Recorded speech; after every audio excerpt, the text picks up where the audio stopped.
How you doing? Today I'll show you how to make this using geometry nodes. The face here is some kind of German guy's face called Wolfgang. But as you can see here, when I set this to loop and put it back here, you're gonna see that it's looping perfectly. This is the part that is very special about this geometry nodes group. Actually, that's all that I want to say about it. Now let's get on with this. The link for where you can get the 3D scan of our little guy Wolfgang over here is going to be down below in the description. But if you want to learn more about how I got it, you can go to here.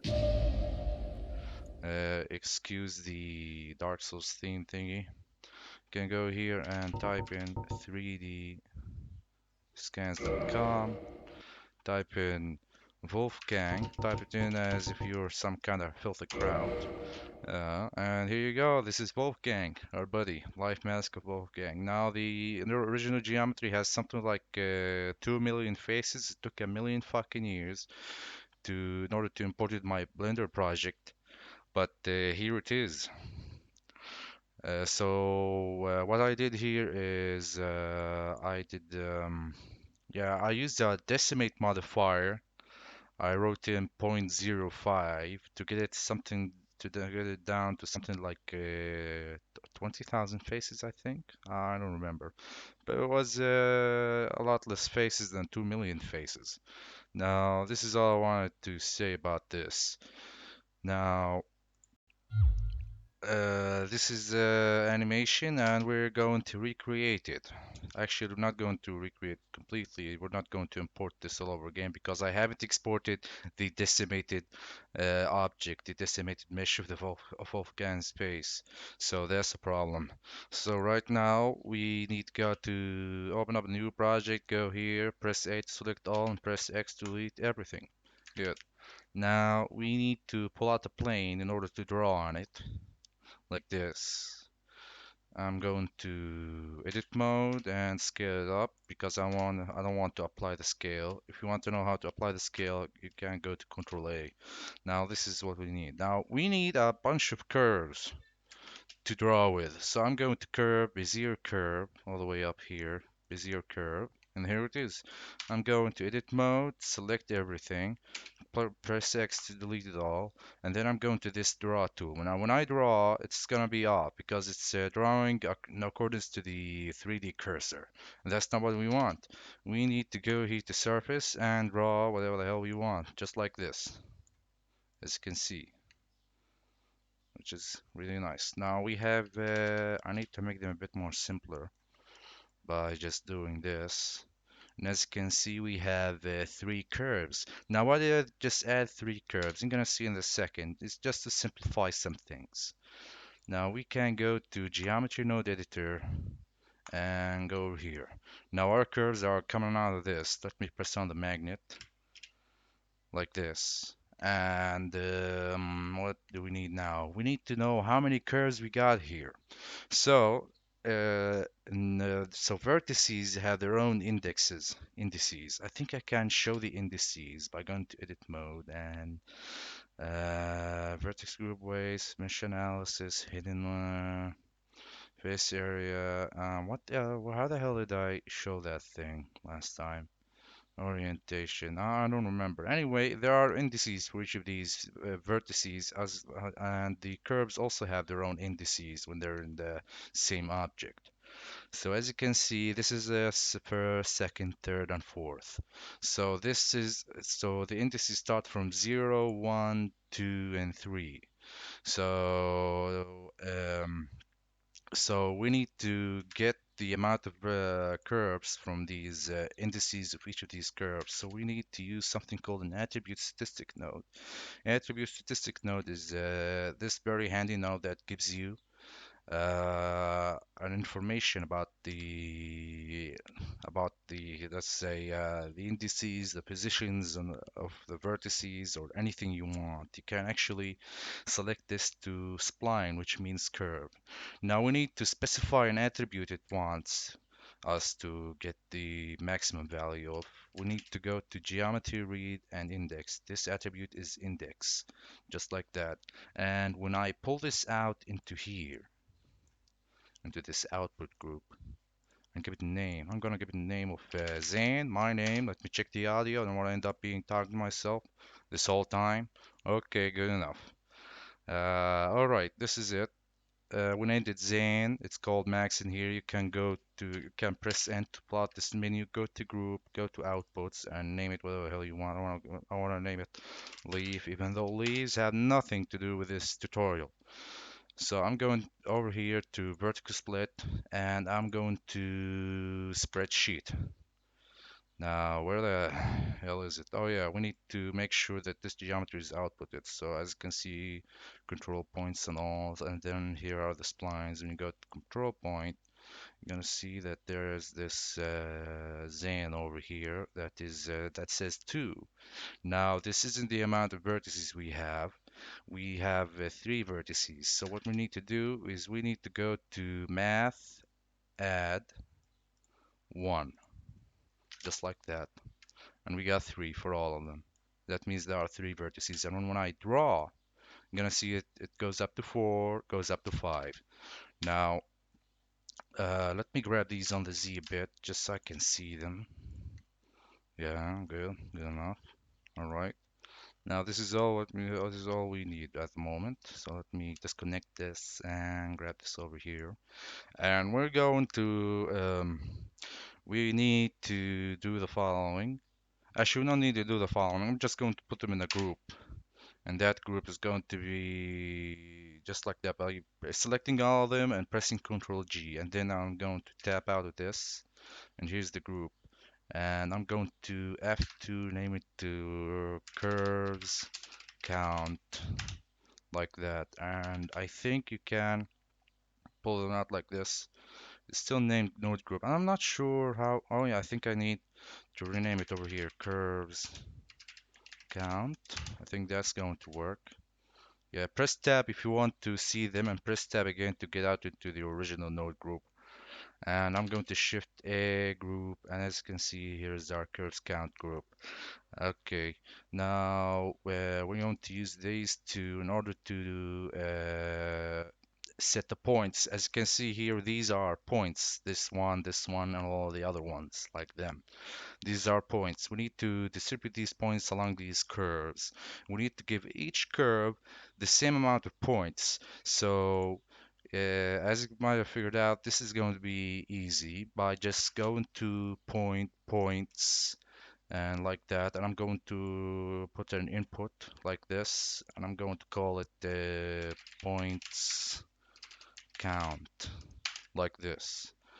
And we need to multiply this by the amount of curves we got. So we need to go to utilities, math, and multiply, like this. Multiply. And just multiply these two by this, and we got the amount of curves. Now we need to set this points count to something like 10, just like that. Now we need to distribute these points on these curves and all that stuff. So what we need is the following. We need to, wait a minute. Yeah. We need to do what? What do we need to do? Yeah. We need to, oh my God, come on, think, man. Yeah. We need to sample these curves in order to move these points on them. So I'm going to Shift A, curve, sample curve, like that, and put the curves in here. Now the sample curve node, as you can see here, gives us the value that we specify. Like if we want the spline parameter factor over here, we can just put in here, I mean into here, and get it out from there, as you can see here, according to the factor. We can also get the position, the tangent, and normal, but we're going to focus on the position thingy over here. So that's all we need to do. But you need to pay attention to the following, that the curve sample node requires something called a curve index.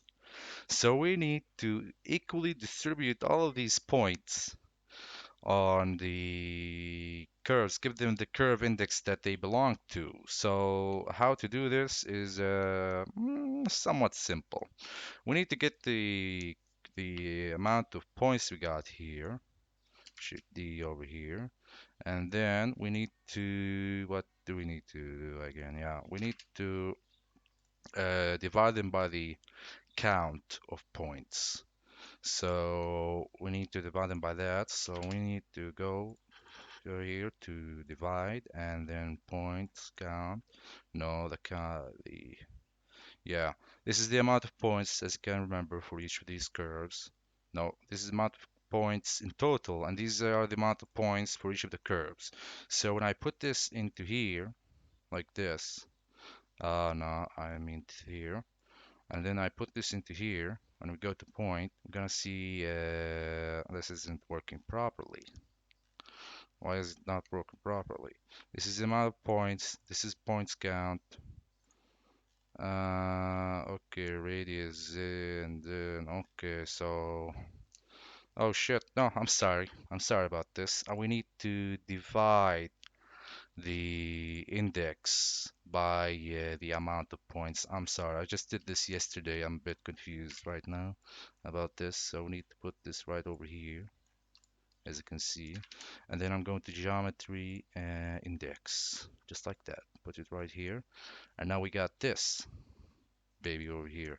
Actually, we don't need to divide it like that. We need to divide it by the, not the total amount of points. We need to divide it by the by the amount of points for each curve, as you can see here. Now this is what I want. Now as you can see, this isn't an integer. This is all just the indices divided by the amount of points for each curve.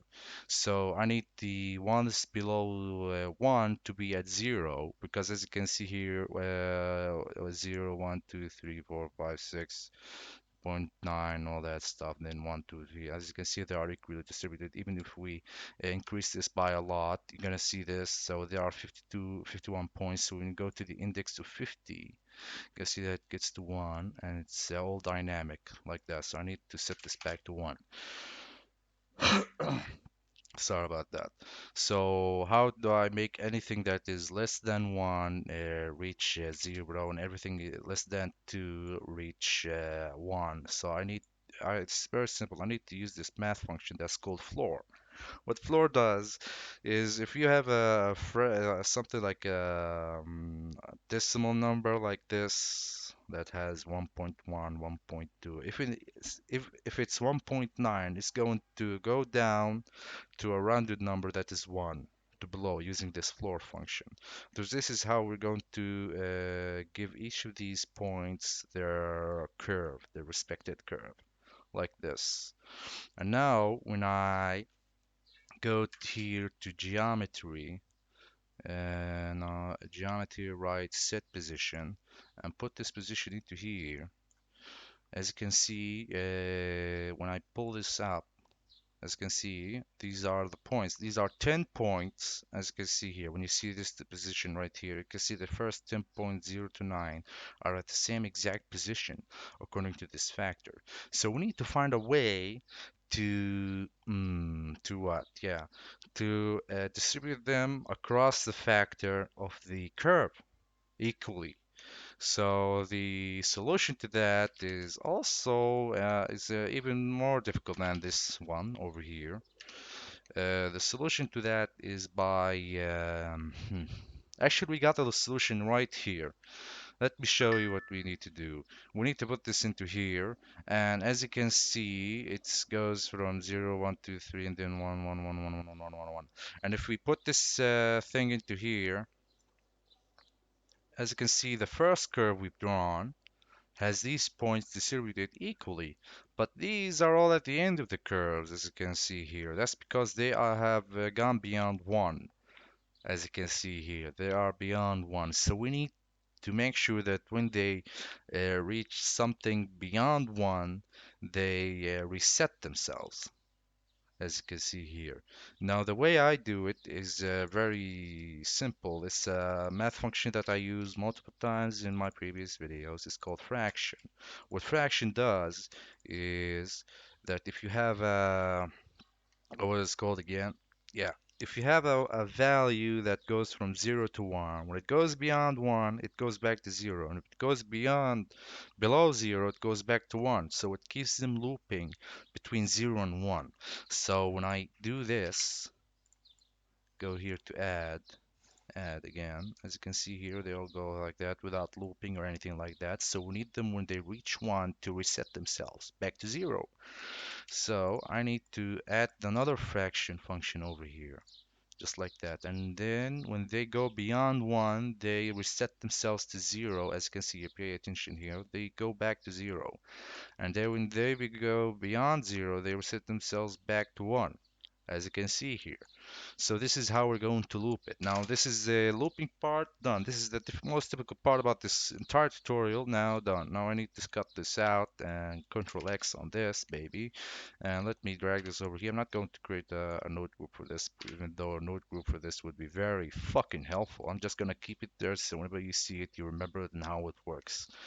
Remember it, remember the whole thing. So this is it. This is all what we need. Now, in order to create this, now the way I made this is very simple. I just turned them into a mesh, and then the curves and the points, and then I added a smooth modifier on them. But the thing is, how did I shade this thing? So the shading part is a bit complicated, but the idea is very simple. The idea is very complicated, but it is very simple. Actually, it's gonna be very fucking complicated. Just you need to bear with me here. Okay, now what we need to do is the following. Let me check the audio. I don't want to end up talking to myself again. All right, good. Okay, let's grab this on the Y. Yeah, grab this on the Y. Actually, we don't need to grab this on the Y, but who gives a shit? Anyway, now we need to go to instances, instance on points. This is the favorite part of most of you all.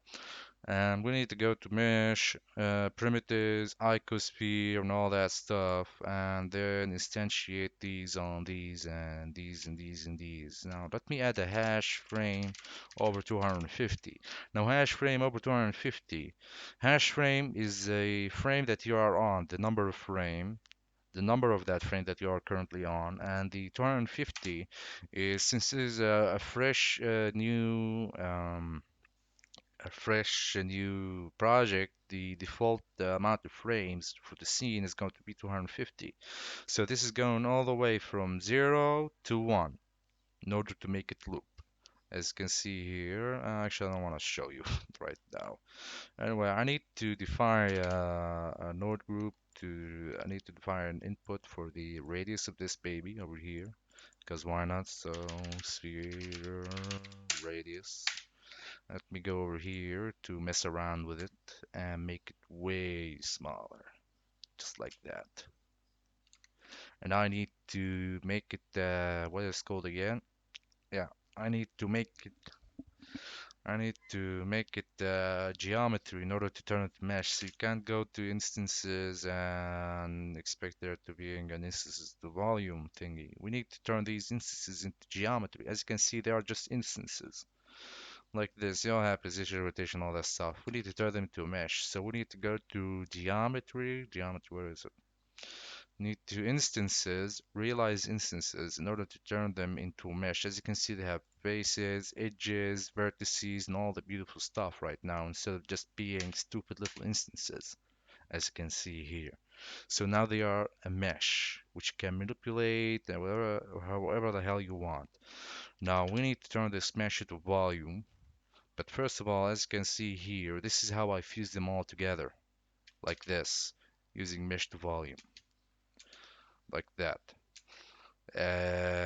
But first of all, we need to also turn the curves into mesh too. So we need to go over here, grab on the X all the way back here, and then I'm going to use something called join geometry in order to make them the same mesh, in order to do the same operations on them, because this part is we're going to use the same operations on both of them. So we need to go to we need to go to what now? Yeah, we need to go to curve to mesh, operations, curve to mesh. Come on, man, curve. Operations, curve to mesh. Okay, and then we need to add a profile curve for this. So I need to go to curve, curve primitives, and curve circle. And just like that, they are now a mesh, just like the other ones. As you can see, this multiplied a lot. Now I need to set this to just three faces because it doesn't matter because this is going to be so small. It's not going to matter. I'm just going to make set the radius to this, and I'm going to pull this out, and I'm going to set this to curve radius. Yeah, curve radius, baby. Yeah, just like that. Can manipulate it wherever the hell I want over here. And now I need to fuse them together using something called a mesh to volume. So we need to go to operations, mesh to volume, like this. And then I need to turn this volume into a mesh back again. Just like that. Now we got the basis of what we're doing. Now this thing over here needs a lot of resolution for the mesh, so I'm going to bump this up over to 256, just like that. And how I got this pretty little look on it is very simple. I just used something called the smooth modifier, and I bumped up the iteration something like 64, something like that. Yeah, but still a bit too big. Maybe the thingy over here is a bit too big. Yeah. Is gonna see some lag over here. It's alright. This is expected from the voxel amount, as you can see here. So yeah, this is right now at 0. Wow. Okay.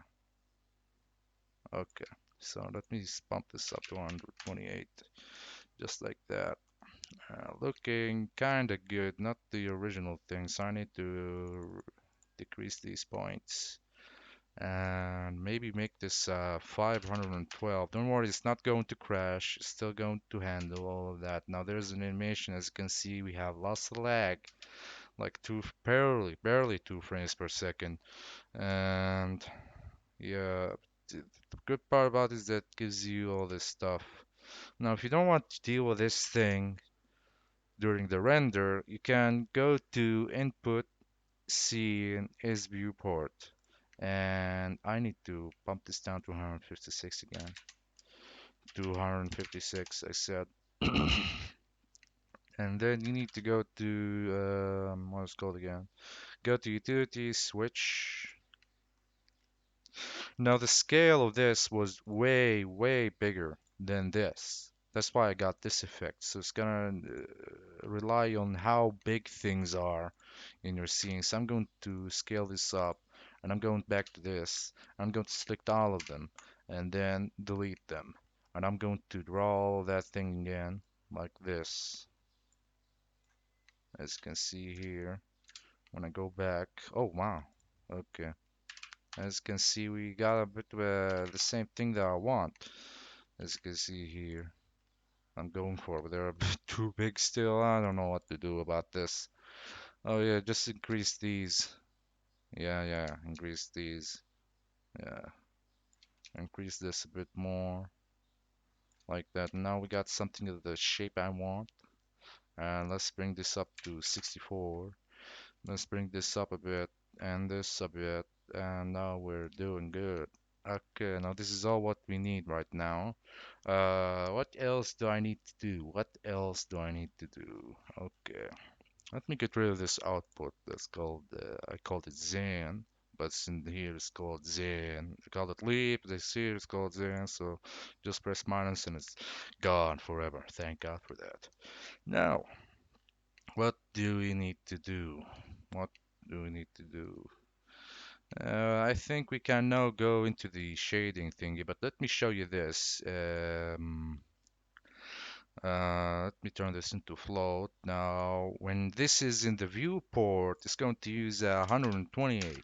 When it's not in the viewport, if when you're rendering, it's going to use a 512, just like that. So let me pull out the camera, go here to Shift A camera, grab on the Z. I press Z twice to get the local Z axis of the camera, just like that. And now let's go over here. Okay. Okay, good. Now this is 512 in here, but when we go to rendered mode And we add a light. Let's add a sunlight just to get a better picture of this. Now look, pay close attention to this. Now I'm going to render it. Yeah, not much detail. Maybe it's got a smooth modifier, but it doesn't matter. No, wait, I haven't plugged this in. Yeah, this is great. As you can see, nothing of it remains, but when you go over here, it's here. It has a lot more resolution, as you can see here. So you can use this trick. You can just go to input, view, go input, see in is viewport, and use the switch statement just for this. Yeah, which is really fucking nice. Like, I really love it. Yeah, and use it all the time because my computer can't handle a lot of stuff, and most of the times Blender just likes to crash for no fucking reason other than there being over 10 million vertices, which is bullshit, I gotta tell you. But that doesn't matter. Now, anyway, we need to shade this like this. As you can see here, we need to shade them like that. Now, first of all, we need to go to material, set material like that. Default material in the standard project. I'm going to the shader editor, and then I'm going to select this, and I'm going to select for this thingy over here. I'm going to pin it like that. Now, what I need to do is the following. I need to define these points. Like they're supposed to have a white value. That's what we need for them to have. We need to have make these points have a white value. So the way to do that is not simple. It is simple if you've done it a million times. It's not simple for anyone who's a noob at this. So we need to go to geometry sample, geometry proximity, and just like that. And this is going to calculate the proximity from these realized instances to this final mesh we're doing here, as you can see here. So I need to put this distance over here over there, and I'm going to keep it like that distance. And I'm going to do this. I'm going to give it a name, and that name is going to be as. I don't want to write as, but I felt a bit ashamed about it. Let me press N to get rid of this menu. Now I'm going to pull out this as using the following. I'm going to input attribute. Select have geometry selected. I'm going to put as. I want it to be a factor of 0 to 1, so I'm going to put it into here, just like that. And as you can see here, the closest parts have the least of value, so they're going to be black. But the furthest parts, as you can see here, let me hide this. The furthest parts, and let me make this entirely black. Uh, just like that. And the furthest parts are going to have this. So I want to flip them. I can either use go to converter, color ramp, and just flip it like that, or I can just use the map range node to have more control. But actually, this is more than enough for me. I'm going to keep it like that, just like this, as you can see here. Now, yeah, this is looking great, frankly. Okay, I'm gonna keep it like that. Now, I need to also add this effect. As you can see here, at the edges it is black, but at the center it is blue and all that stuff, as you can see here. Now, I used something called a Fresnel. Now, what a Fresnel is not very simple to explain, but the more the face is facing away from you, the whiter the value. So when I put this into here, and do a flipperoni and cheese on it, as you can see here. Oh, come on, baby. Yeah. As you can see here, these are the white parts over here. So we need to multiply this by this to get the white in the middle over here. So I need to, so as you can see, when this is facing you directly, it is black. So I don't want that. I want it to have it as white, just like that. So I need to multiply these parts by this, like this. And okay, now go to converter math. What is it again? Multiply, and as you can see, come on, the center of these is now white, and as you can see, it's like a living, moving organism. Let me actually shade smooth this shit over for you to see everything right. I need to go to here to right shade smooth, just like that, as you can see here, which is look gives it a very nice look, I gotta say. Now, first of all, now we need to make these black parts a metallic thingy, a metallic object, and the white parts an emission glowing object, a part. So I'm going to set this something like a dark gray, and I'm going to a metallic all the way up, and I'm going to add a roughness according to our noise texture, because I can. Noise texture, like this. Where's the roughness? Right click. Okay. So I'm going to Control T just to make it mapped generatively according to this and all that stuff. I can't see it, doesn't matter. So what we need right now is the following. We need to make sure that they are mixing properly.